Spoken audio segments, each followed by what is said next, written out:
Hello. Good afternoon. How's everybody today? Saturday, February 6th, 2021. 3 o'clock in the afternoon, 3:04. My computer says, I'm going to put my feet up. I'm on the, oh, it's a little wobbly. Hold on. I just got to get my foot out. Sorry. Hold on. Okay, there we go.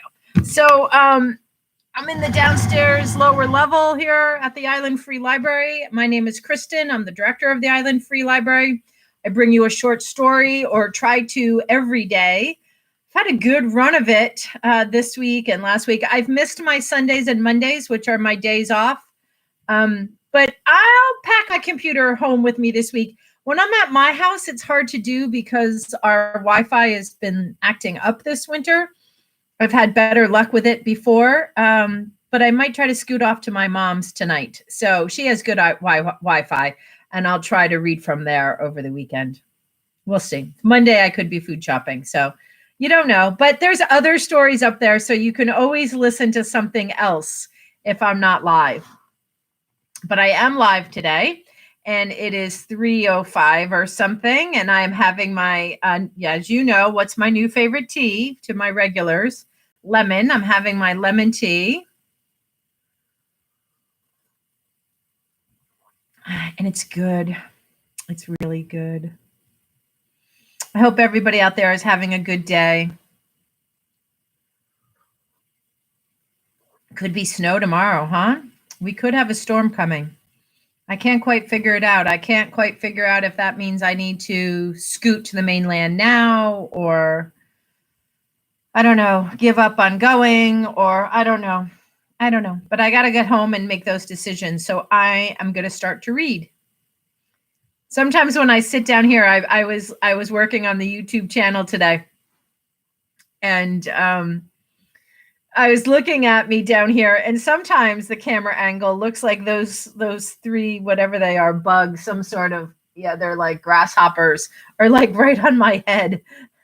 That was a funny couple of images that we have on the YouTube channel. Not today. Today I'm kicking back on the couch. I'm spread out. My feet are in front of me here, and I'm ready to read you a story. So let's go. Just looking at my computer here. Let me cut the volume so you don't hear any notifications that might come in. And here we go. I'm going to read from Children of the Night, which is the best short stories of Black writers, 1967 to the present, although it was published a number of years ago. So it's not, it was published in 1995 by Gloria Naylor. So it's not quite, it was published by Little Brown and Company, Boston, New York, Toronto, and London, edited by Gloria Naylor. It's not quite, to the present, that's almost 20 years ago, 13 years ago, I don't know, 97, I don't know how many years ago. Not going there today, tired, end of my week, but it's not totally current, but still has some great picks.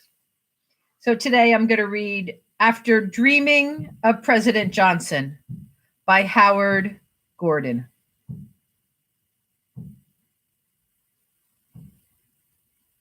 So many people can easily recall that precise moment when they learned of President Kennedy's assassination, and they can remember exactly how they reacted to the news. They have never forgotten who they were with, or what they had eaten, or even which clothes they happened to be wearing. Until recently, I remembered none of such carefully recorded details. I was always a boy of disturbingly vague dreams, and perhaps on November 22nd, 1963, I restlessly fell asleep in order to forget everything I had learned. What I did remember was that my life was much like the world of other children. School was important to us only because it presented an opportunity to mold sacred friendships. All adults were to be viewed as disciplinarians who occupied one stratum in a three-tiered system.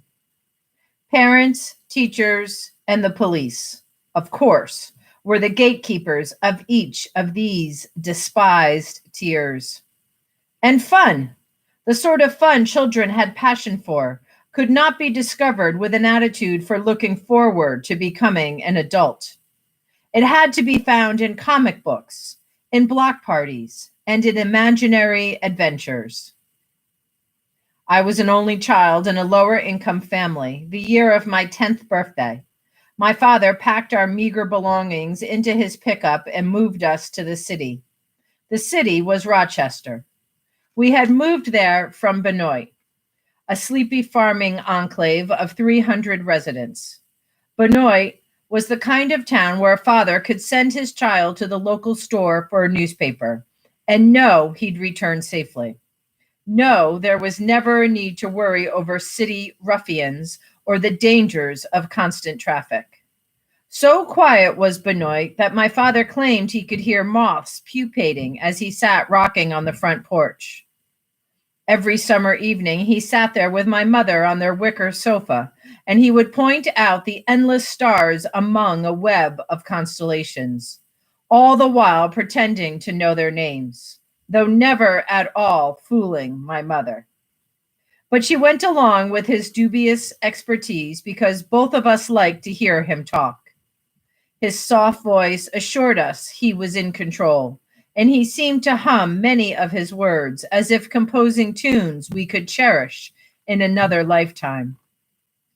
You can hide out here, my father would tell us. Then he'd sigh wishfully.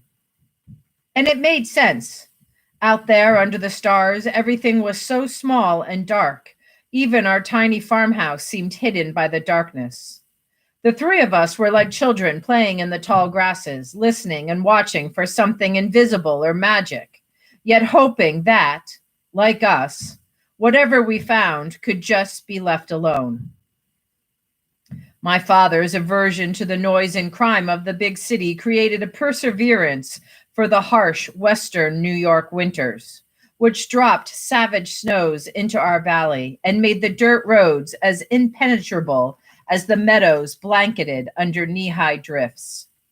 During such storms, we risked the 15-mile trip into Rochester only once a month. My mother and I bought groceries at the A&P, while my father, hands on hips, patrolled the aisles for the hooligans who, he had often predicted, would swipe the food of hardworking folks right out of their grocery carts. I quickly learned to recognize these thugs since my father had made a habit of pointing them out. Don't talk to him, he would warn me as he ignored the friendly nod of a flat-nosed man. Or he might admonish me with, stay away from them, directed at a horde of children in rumpled clothing who tugged at their mother's dress. They were curious but amiable children, asking me, who you be? But I was aware of my father looming over us, his eyes red and cold, as though he were intoxicated by his own rage. As I became older, it was clear to me that my father hated these people because we were just like them. They too had very little money to spend and only humble possessions. The only difference between us was the distance separating our homes. What's more, my father hated these people in a way that made me fear him. I can't remember ever being afraid of anyone but my father. I now understand that he needed to keep us secure within our own isolation, yet horrified of stepping outside of it. If he could have had his way, we would have remained forever removed from their kind. But lack of income had made the need to relocate inevitable. Once we had moved to Rochester, my father labored as an auto junkyard mechanic when he could find steady work. When he couldn't, he accepted seasonal employment on the custodial staff in one of the then still segregated cemeteries. My mother found a job as an occasional fruit canner in an aged factory 10 miles outside the city. It was she who had convinced my father we had to leave. He had held out for the quiet and simple life, but my mother was always more practical. Simple is what will be if we stay out here, she had argued. He had thought about it for a moment, then answered her with one of his patented hums, a grumble of recognition that our lives were changing. Much of that first year in Rochester somehow evaporated. Perhaps I simply became older and forgot, the way children tend to forget, the way they lose much of what happened early in their lives. But even now, I am always trying to remember. There are fragments. I do recollect that it was July when Sonny Liston knocked out Floyd Patterson, and when the Mets, my father's favorite baseball team, finally ended their 22-game losing streak by beating the Los Angeles Dodgers. I remember the march, hundreds of thousands of people at the Lincoln Memorial. We knew that we lived in hard times. Still, like every boy and girl my age, I was quickly schooled with the notion that each of us had an equal chance to live the American dream. Ours was indeed a young country. The times were steeped in an ambiance of limitless possibilities. The space race had yet to be won, and the new president was both a leader who promised us all a great society and a man whom every child could emulate. Our family life became quite predictable. On Sundays, we worshiped at the Church of God, and every Thursday evening, I participated in the Brothers in Youth Fellowship, learning about equality under God and reinforcing that new direction in which the country seemed headed. Life at home was conducted under a simple philosophy. If you have a home, praise the Lord. If you lose your home, praise the Lord. And the next time you build one, make it His, so that you will be blessed. So we were blessed, my parents informed me. I learned to be thankful for the food on our dinner table, no matter how small the portions. Our survival in the face of poverty was an example of the divine intervention my parents often spoke about. Faithfully, we blessed each of our meals, and we chanted solemn prayers before slipping into bed. But whenever I slept, I had a reoccurring dream, one that startled me awake. Most dreams are so real that you begin to believe you are actually experiencing whatever you do in them. But this one dream was so far from real that I always knew I was asleep or going mad, and that I had to hurry and awaken. He was right there in front of me, telling me to come closer, and his face, rugged and lined, seemed to float so easily in the clearing of placards and effervescent smiles that I was unaware it was attached to a body. This was not a man in front of me. It was the President of the United States, President Johnson. And he beckoned me. Come here, little boy. I did. I let go of my father's hand and walked through the maze of bodies clad in flower print dresses and dark three-piece suits. But this could not be real. I felt as if I were pressing my face against a television screen. I was finally standing right next to the man. He had been kissing babies. He seemed to shake everyone's hand. Such a big man, huge hands. Balloons drifted over the crowd. Then he saw me again. My small hand was open. He looked right at me and smiled, but I hesitated. His stare seemed to say, "Well?" I felt ashamed and looked down at his rust-colored boots, cowboy boots. Before I knew what was happening, the leader of the free world had turned around, shaken more hands, and was gone. My father often reprimanded me for looking down and away from his gaze. I am awake now, and November 22nd, 1963 is clear again. A year that was gone is back. I didn't call it back. It just came on its own, as though it were a stain hidden somewhere, but never really washed away. After dreaming of President Johnson, I no longer wanted to be like him. His ears were much too big anyway. In 1963, I am 11, a shy and quiet child whose face can barely reach the middle of my father's chest, let alone his fierce eyes. A boy who can't return a stare will never be a man, he says. I want very much to be a man. In the world in which I find myself growing up, nothing is greater or more significant. But I had hoped the metamorphosis into manhood would occur naturally and be as uneventful as losing one's baby's teeth or gaining height. Instead, it has become clear to me that the process of becoming a man is a loudly announced rite of passage to be witnessed by the entire world. Wilson, my father shouts. Look at me when I'm talking to you, boy. Even my name draws unwanted attention.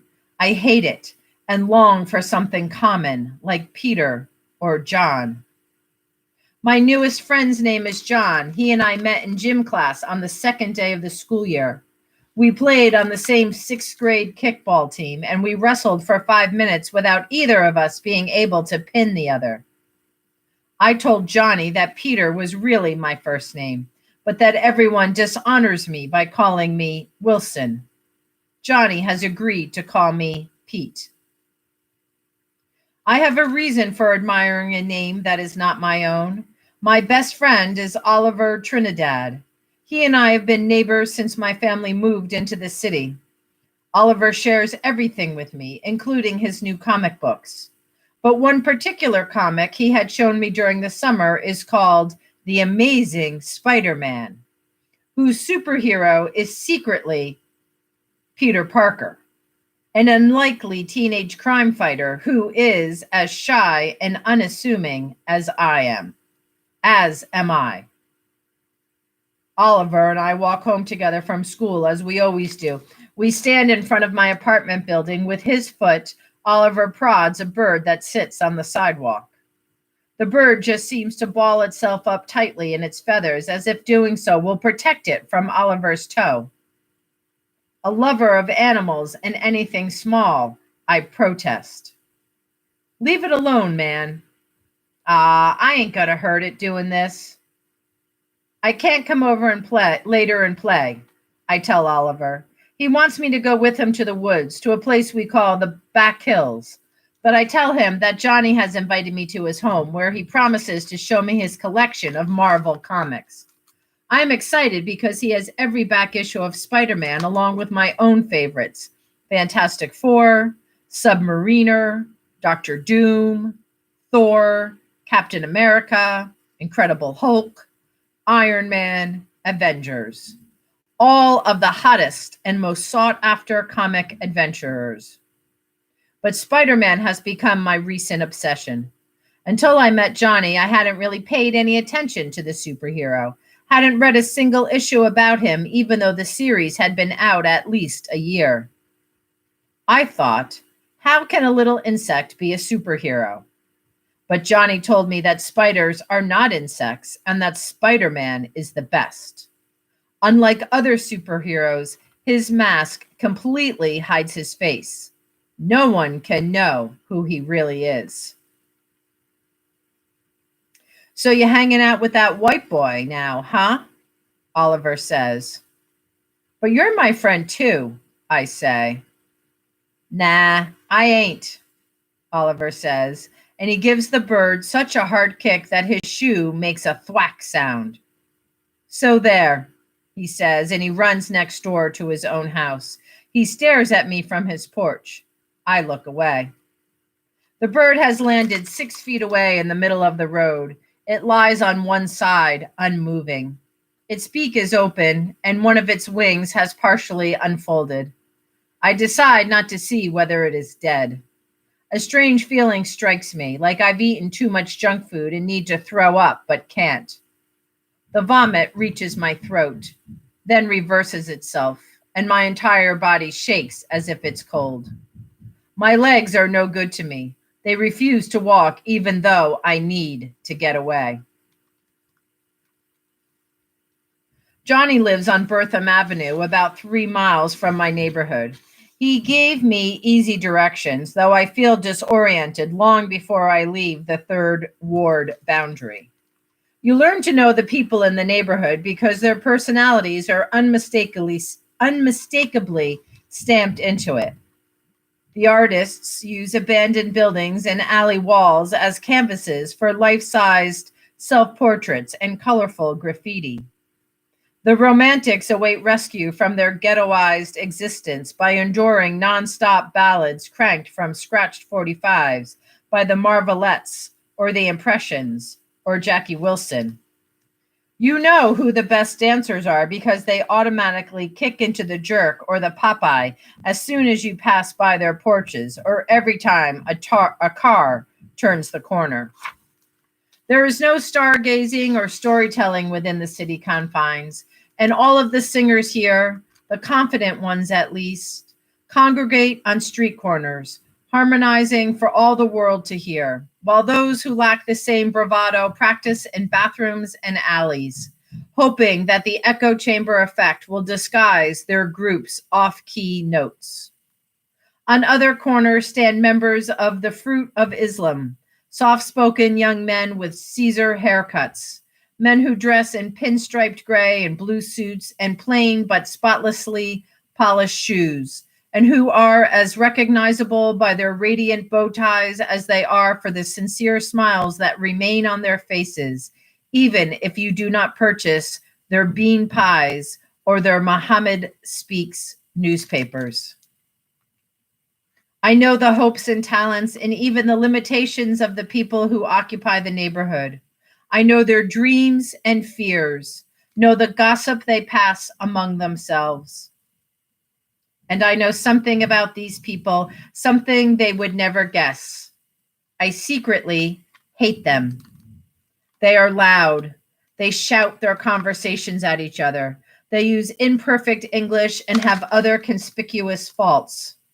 Their coarse and knotty hair does not fall from their heads in wondrous stark bangs or curl into blonde locks like the hair of Hollywood movie stars. Their noses have no length and are rarely pointed or hooked. They are crude and flat and nearly touch their jutted mouths, which do not have the perfectly thin lips that seem painted onto faces I admire. Nor are their clothes anything like those owned by people who appear on television or in my magazines. And these people do not own the stores my family shops in downtown or the banks from which my parents borrow money. They aren't the teachers in my school or the policemen who drive through our neighborhood, and they have as little chance of becoming bus drivers as they do of becoming Secret Service agents for President Kennedy. Many of them are criminals. I read, and I am told this. They are the dark sweating men who appear in wanted posters, the evil men who must be apprehended for rape and murder and robbery of decent folks. I am beginning to understand my father's loathing. These are people who must be handcuffed and taken away, locked up with their own kind behind prison bars. I am told this in school, and I read about much of their crime in the newspapers. These people make me hate myself, make me wish I had nothing in common with them. Maybe they are bad guys, the hooligans my father warns me about. They may represent the reasons a world holds out hope for real superheroes. People stare at me as I make my way to Johnny's. It jumpstarts my imagination. Many of them stop as I approach, then watch me until I pass. But I don't return their stares. Maybe they know I am somehow different. Perhaps they suspect I harbor some great secret or even amazing powers that can never be understood. They stare at me as if I am really wearing blue tights and red boots. Johnny had told me that he wanted to be Spider-Man. I hadn't argued. He looks a bit like Peter Parker. Nearly a year older than me, he is taller, lean, though not skinny, and he does not wear glasses. Let him be Spider-Man. I know we will soon become the best of friends. I don't need Oliver Trinidad or anyone like him. But Johnny and I will be like brothers. Together we will fight crime and protect the innocent. We'll swing over the rooftops, soar above obstacles, and somersault out of danger. Johnny's gate is unlocked, but I climb over it anyway. Nimbly, I leap over the 5 steps onto the porch without losing my balance. The front door is open. I peek through the screen at a man couched in front of a television. His feet are propped up on a small table. The man has not heard my soft footfalls. I start to knock, but something tells me that I would disturb this man, that it would not be right to indicate my presence. The man has no shoulders, only a tremendously long neck that starts at his oversized ears and takes on the shape of a tree trunk stripped of its bark. His arms appear to grow right out of that neck. He turns to me slowly, and his eyes frown. This time, my own stare does not falter. His does. He turns back to the TV as he yells, "Betty!" A woman appears. She wipes her hands on an apron she is carrying and stoops to see me more clearly. She has a poisoned sort of look, a frosty half smile of someone who has swallowed a bitter pill. And she too stares at me for a moment, but she never touches the screen door. "Well, what do you want?" the woman says. "Is Johnny home?" I say. She looks at me again and her half smile disappears. She turns toward the direction from which she entered the room. "Johnny," she shouts, "there's a out here to see you." The woman walks away, but I can't move. My legs feel stuck to the porch, and a rushing sound fills my ears as if there's a train inside my head.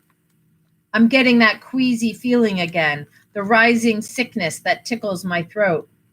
Something is happening on the television that I can't quite make out. A black car in a procession. A woman on top of the car, and something about the president being shot. Somehow I manage to step away from the screen door. I hear Johnny or someone coming, but I jump off the porch and land on one knee. I don't know if I'm hurt. I just run. And I run as if everything in front or behind me is an enemy, as if the big houses along the street have eyes instead of windows, and the lawns are traps beneath my sneakers. I run away from people and fire hydrants and from cars honking at me. I run until I reach my own street and see Oliver poking listlessly at the dead bird with a stick. "Told you to leave that bird alone," I yell at him. I stare him down until he drops the stick. We don't say anything for quite a while, but I'm glad to see him. "Man, why you crying?" Oliver finally says.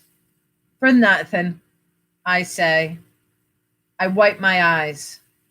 "You see the comics?" "I don't need any stupid old comics," I tell him. He doesn't ask me about them again. We stand on the corner watching cars flash by. Oliver offers me a candy cigarette. I forget about the dead bird. It is no longer important.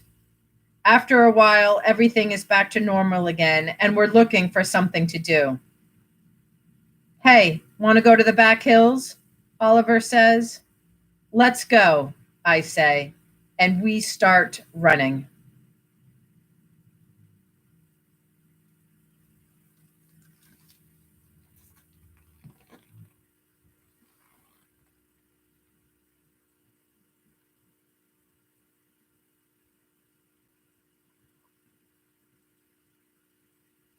Great story. Love it.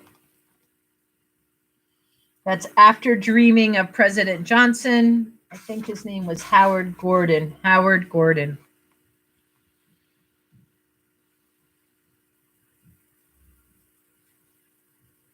Great.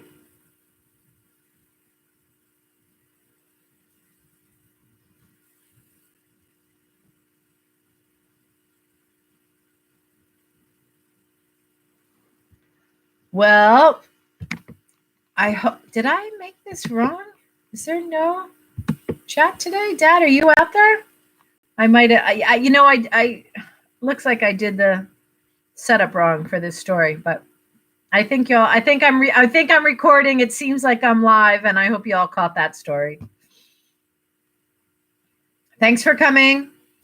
Always thank you for coming. We heard from a couple people today at the library. People asked if we were open. The answer is yes, we're open. Somebody else said that, people are having a hard time.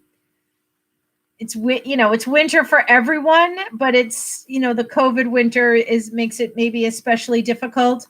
Please, share this program with people that want to just hear me blather on and hear a story and feel connected, at least in this way, to me. I'm live. I'm here. This is me. I'm on Black Island. I'm smiling.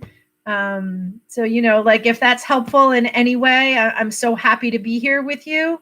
And again, please share this event with people anywhere that can tune in. That's the fun thing about being a librarian in 2020 and 2021.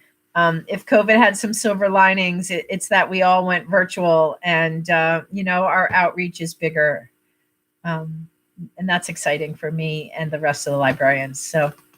So let's make use of that and spread it around and just try to come together in any way that we can, because we're not through it yet. We're getting closer, everybody. We're getting closer. We're in the tunnel, right? We're in the tunnel, and there's more light in the tunnel, but we're not through it yet. All right, enjoy your afternoon. Go get your supplies if you're an East Coaster and in our area. Get your supplies. It looks like there's a storm. I'll see you soon. Thanks for coming. Peace.